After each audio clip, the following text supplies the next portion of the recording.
CM Revanth రెడ్డితో BRS MLA భేటీ రాష్ట్ర రాజకీయాల్లో చర్చనీయాంశంగా మారింది. మంత్రి పొంగులేటితో కలిసి భద్రాచలం ఎమ్మెల్యే తెల్లం వెంకట్రావు సీఎం రేవంత్ రెడ్డిని కలిశారు. కుటుంబ సమేతంగా తెల్లం వెంకట్రావు సీఎంతో భేటీ అయ్యారు. గతంలో తెల్లం వెంకట్రావు పార్టీ మారతారంటూ ప్రచారం జరిగింది. ఈ క్రమంలో సీఎంతో భేటీ ప్రాధాన్యం సంతరించుకుంది.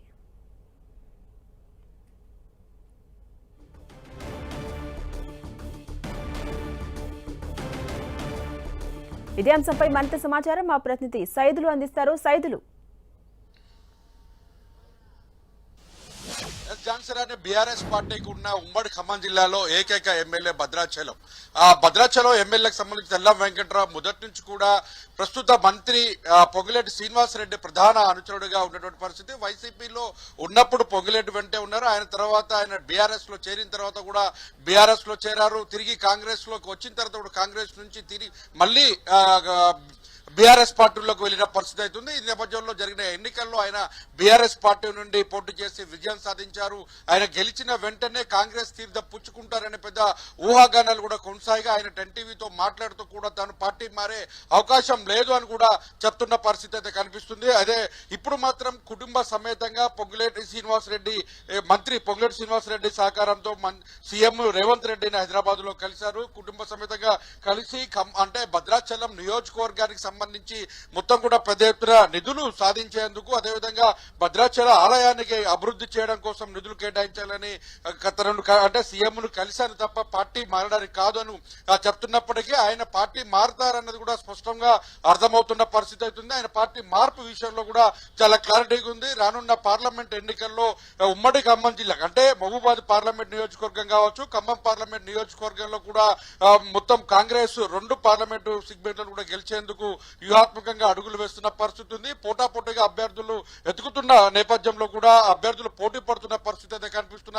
నేపథ్యంలో ఉమ్మడి ఖమ్మం జిల్లాలో 10 నియోజకవర్గంలో 9 నియోజకవర్గాలు అటు కాంగ్రెస్ పార్టీ కైవసం చేసుకుంది.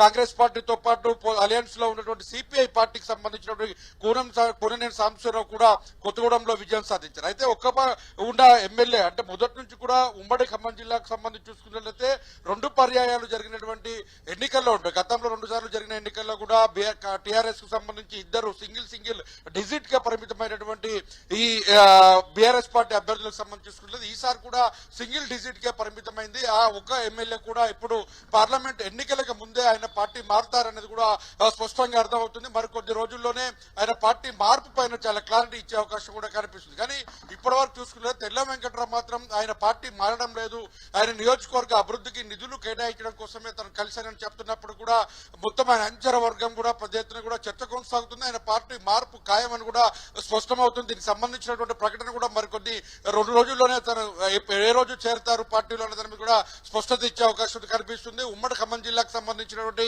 బీఆర్ఎస్ పార్టీ నేతలు మాత్రం అసంతృప్తి అసహనాన్ని కూడా వ్యక్తం చేస్తున్నారు. ఎందుకంటే బీఆర్ఎస్ పార్టీకి అటు ఎక్కువగా అంటే పార్టీకి సంబంధించిన ప్రజా ప్రతినిధులు కాంగ్రెస్ పార్టీలో తీర్థం పుచ్చుకున్నప్పటికీ ఆయనను ఓన్ చేసుకుని గెలిపించుకున్నా ఇప్పుడు ఆయన పార్టీని వీడుతున్నాడనే మీద తీవ్ర అసంతృప్తి వ్యక్తం చేస్తున్న పరిస్థితి. ఏదేమైనప్పుడు ఖమ్మం జిల్లా రాజకీయాలు చాలా రసవత్రంగా పార్లమెంట్ ఎన్నికలకు ముందుగా మారుతున్నాయని చెప్పుకోవచ్చు. Right, thank you Saidulu.